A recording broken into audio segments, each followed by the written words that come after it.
अस्सलाम वालेकुम मेरे प्यारे बहन भाइयों, की हाल है। मैं उम्मीद करना ठीक होवोगे। अल्लाह दे करम फजल नाल अल्हम्दुलिल्लाह मैं भी ठीक हाँ।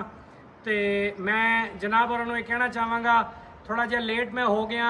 इसी वजह तो लेट होया कि मेरी वालदा की तबीयत थोड़ी नासाज सी। खसूसी उन्होंने दिलों दुआ करनी है, उन्होंने खसूसी दुआ करनी है, दिल ਲਈ दुआ करनी है। उस तो बाद मेरा जिहड़ा कैमरामैन है उसकी भी तबीयत नासाज सी, ਉਹਦਾ ਆਪਰੇਸ਼ਨ ਹੋਇਆ है, ਉਹਦੇ ਲਈ भी खसूसी दुआ करनी है, दिल खोल के दुआ करनी है। ਇਸੇ ਲਈ ਮੈਨੂੰ 10-12 दिन हो गई मैं कैमरे तो शार्ट हाँ। तो उस तो बाद मैं इस ਲਈ जनाब और एक मकान लैके हाजिर होए हाँ। मकाना दी बिल्कुल सेम इको ही लोकेशन, इको ही नक्शा है, सेम टू सेम बने हुए ने, बहुत खूबसूरत बने हुए ने। और इस तो बाद एंड दे विच इंशाअल्लाह एड्रैस भी होवेगा, फ़ोन नंबर भी होवेगा। और एक मकान है कार्नर का है, बाकी दो मकान सिंपल ने, पेंट होया होया, मार्बल होया होया, मुकम्मल तुहानूं इन्हां दा अच्छी तरह मतलब व्यू करवाने हैं। देख सकते हो कि यह बिल्कुल एक कार्नर से है, बहुत खूबसूरत लोकेशन है, प्राइम लोकेशन है। देख सकते हो बहुत ही प्यारा बनया होया, बहुत ही खूबसूरत डिज़ाइन होया होया है। थोड़ा जा प्राइस थोड़ा जा ज़्यादा है, लेकिन घर दिल नहीं करता छड्डण नूं। मैं काफ़ी दिनों तो ये सोच रहा था कि घर बहुत खूबसूरत बनया होया, बहुत प्यारा बनया होया है, ताकि मैं यदी वीडियो लावां। थोड़ा जा रेट की वजह तो मैं कन्फ्यूज सा, क्योंकि मैं घट तो घट रेट वाले लैके हाजिर होना। तो लेकिन मैं मजबूरन खूबसूरती की वजह तो बामर मजबूरी मेरी यही सी कि खूबसूरत बहुत बने हुए ने। मेरा हक है कि मैं भैन भाइयों तक पेश करा, बाकी जिहदे नसीब च होवेगा इंशाअल्लाह वो लै जाएगा। ठीक हो गया। इस तो बाद हुण अंदरों विजिट कराने हैं। ये मकान 3.5 मरले दे विच मौजूद है, कार्नर का है। ਇਹਦਾ गिराज तुम देख सकते हो माशाल्लाह बहुत। अजहर भाई वाइड एंगल में भी जरा कैमरा में जरा मार के दिखाओ, बहुत प्यारा बनया हुआ है, मार्बल लगे हुए है। उस तो बाद छत्तां ते प्लास्टिक पैरस का वर्क होया हुआ है, लाइटिंग का काम मुकम्मल है, हर चीज़ मुकम्मल है। और सब तो बड़ी गल है गैस बिल्कुल सामने पे है, बिल्कुल तकरीबन 1 एकड़ के फासले पे, यानी कि एवं कह लो कि 220 फुट की दूरी पे पे है तो गैस। बाकी बिजली मौजूद है, सेवरेज मौजूद है। और गली का यदा जड़ा मतलब है, गली यदी 20 फीट की गली है। उस तो बाद तो हम पहले बैठक का विजिट करवाने हैं। बैठक भी बहुत प्यारी बनी हुई है माशाल्लाह, खूबसूरत बनी हुई है, अच्छी। मालिक ने दिल नाल बनवाया है, मालिक को पैसे की जरूरत है, इसलिए मालिक इन्हें सेल करना चाहता है। उन्होंने दरवाजे भी बहुत अच्छे लगाए ने, लोहे के दरवाजे, मजबूत दरवाजे। उस तो बाद जो लकड़ी के दरवाजे लगे हुए ये भी बहुत खूबसूरत लगे हुए हैं। उस तो बाद वाशरूम का थोड़ा जहा व्यू करवाओ, वाशरूम भी अच्छे बने हुए हैं, कम A+ हुए हुए हैं। वाशरूम की छत्तां अच्छी तरह पूरी तरह जरा अच्छी तरह दिखाया जाए, ताकि उत्थे बह के मेरे बहन भाई ये फैसला कर सकन आए कि चीज़ असीं लैनी है कि नहीं लैनी। बाहरों सारा ये 9 इंच की चुनाई है, ये भी 9 इंच की चुनाई है।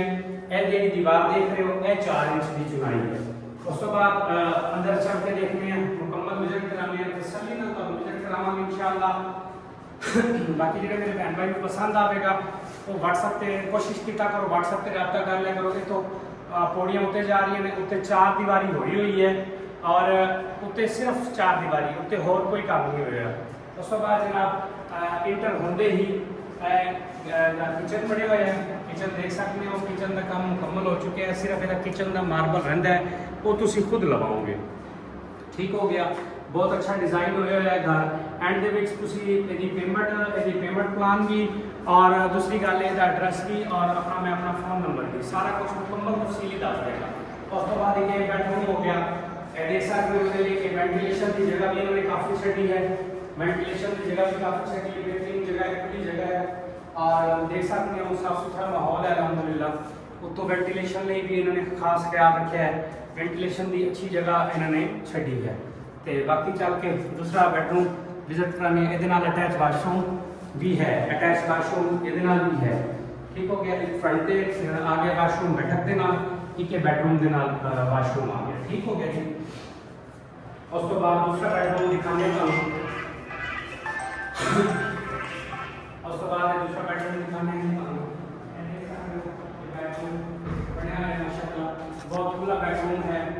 देख सकते हो ये अलमारी की स्पेस दी हुई है, इतने तुम अपनी अलमारी बनवा सकते हो कपड़े लिए। ये भी बेडरूम है, छत्तां लगी हुई हैं, लाइटिंग मुकम्मल है, दरवाजे अच्छे वाले लगे हुए हैं। मार्बल मुकम्मल है, मार्बल की रगड़ाई हो चुकी है, बहुत प्यारा डिज़ाइन होया है। बाकी मैं तुहानूं थोड़ा जिहा बाहरों सरसरी दिखा देना, जिहड़े नाल वाले 3-3 मरले के घर ने उन्होंने भी थोड़ा जिहा कैमरा में मार देने, लेकिन इको डिज़ाइन इको ही है। थोड़ा जिहा मैं तुहानूं सरसरी तौर पर कैमरे मैन नूं कहना कि मैं जल्दी जल्दी स्पीड दे विच, ताकि वीडियो लंबी ना होवे और मेरे बहन भाई सारे देख लें। जरा अफजल भाई जरा जल्दी जल्दी देखते जाओ, सेम टू सेम नक्शा वही है। हूँ मैं तुहानूं सिर्फ एड्रैस और अपना व्हाट्सअप नंबर सारा दसदा जाऊँगा। ये उवें ही बैठक बनी हुई है जिवें उस साइड से है, सारा कुछ वही जिवें वर्क उस मकान च होया है, सेम टू सेम उवें ही। किचन, पौड़ी, 2 बेडरूम, पीछे वाशरूम, सेम टू सेम बिल्कुल A to Z इको ही डिज़ाइन, इको ही मटीरियल, इको ही मालिक का है। ठीक हो गया। उस तो बाद मैं तुहानूं अपना तीसरे मकान का भी विजिट कराना, नाल दी नाल इहदा एड्रैस भी समझ लो और नाल दी नाल आप मेरा व्हाट्सअप नंबर और फ़ोन नंबर भी।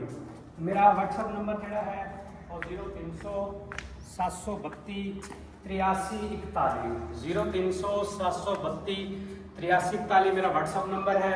उस तो बाद तुसी मुल्तान भावलपुर बाईपास तो आओगे सीधा 6 किलोमीटर से अड्डा बिल्ली वाला आ जाता है। ਇਹਦੇ ਵਿੱਚ ਵੀ बैठक है अटैच, ਇਹਦਾ थोड़ा मतलब ਇਹਦਾ रुख तब्दील हो गया सी, नक्शा वही है, ਇਹਦੇ जरा पौड़ियां का जगह चेंज हो गई है। तो अड्डा बिल्ली वाला मुल्तान भावलपुर बाईपास तो 6 किलोमीटर से अड्डा बिल्ली वाला है। उस तो बाद अड्डा बिल्ली वाले तो तुसी ठीक मशरक वाली साइड से 2 किलोमीटर अंदर मेन आबादी है, बिल्ली वाला बस्ती कहलाती है। ये उत्थे मकान मौजूद ने, अंदरों भी जरा थोड़ा कैमरामैन जरा मारे वीडियो दिखा दे। अंदर मौजूद ने, बहुत खूबसूरत बने हुए ने मकान, अच्छे बने हुए ने, फ्रैश बने हुए ने, बिल्कुल जीरो ने। ये 1 मिनट ਲਈ भी किसी ने रिहाइश नहीं की थी। ग्रे वर्क का मुकम्मल है, सिर्फ किचना का काम रह गया है, बाकी सब काम मुकम्मल हो चुके हैं। और मालिक की डिमांड है 30 लाख रुपया, 30 लाख रुपये मालिक की डिमांड है। तो उस तो बाद 28-29 लाख रुपये एक मकान बन जाएगा 3-3 मरले वाला। ठीक हो गया। जो फ्रंट वाला है वो कार्नर है, वो थोड़ा रेट ज़्यादा है। मेरी कोशिश होती है कि मालिक के सामने रूबरू बिठा के थोड़ी मैं बारगेनिंग करावां, ताकि तुहाडे दिल के विच और मालिक के दिल के विच किसी किस्म का मेरे लिए कोई खलल ना पैदा हो। अलहमदुलिल्लाह साडी क्लियर गल होती है, गलत बयानी बिल्कुल नहीं होती। साडे कोल जिहड़ी भी चीज़ लोगे पहले आओ, कब्जा करो, अपने ना कराओ। जदों तुसीं ज़हनी तौर पर मुतमईन हो जाओ उस टाइम सानूं पैसे दिओ, तो अपना जदों तुसीं ज़हनी तौर पर मुतमईन हो जाओ उस टाइम सानूं पैसे दिओ। अलहमदुलिल्लाह काफ़ी यूट्यूब तो अलहमदुलिल्लाह साढ़े भैन भाइयों ने ले ने, अलहमदुलिल्लाह बड़े खुश ने साढ़े ते, अलहमदुलिल्लाह अल्लाह की खास करम नवाजी है। तो दूसरी गल है कि ओवरसीज़ भाइयों लिए खसूसी दुआ किया करो। और जोड़े मेरे भैन भाई मैंने देखते हैं, मैं उन्होंने तय दिल तो मशकूर हाँ कि वो मैनू अपनी मुहब्बत नाल मैनू फ़ोन भी करते हैं। जो अगर मेरी वीडियो ना आए तो मैनू फ़ोन करते हैं, भाई खैरियत है कि तुहाडी वीडियो नहीं आई। तो मैंने बड़ी खुशी महसूस होती है और फखर नाल दिल बहुत बड़ा हो जाता है। यकीन करो कि मैंने इस चीज़ की खुशी होती है कि साढ़े भी चाहने वाले हैं। अल्लाह खुश रखे, अल्लाह तुम आबाद रखे। ठीक हो गया। मेरी तरफों मैं भी इंशाअल्लाह दुआवां करांगा, तो तुसी भी मेरे लिए दुआवां करना। ठीक हो गया जी। अस्सलाम वालेकुम।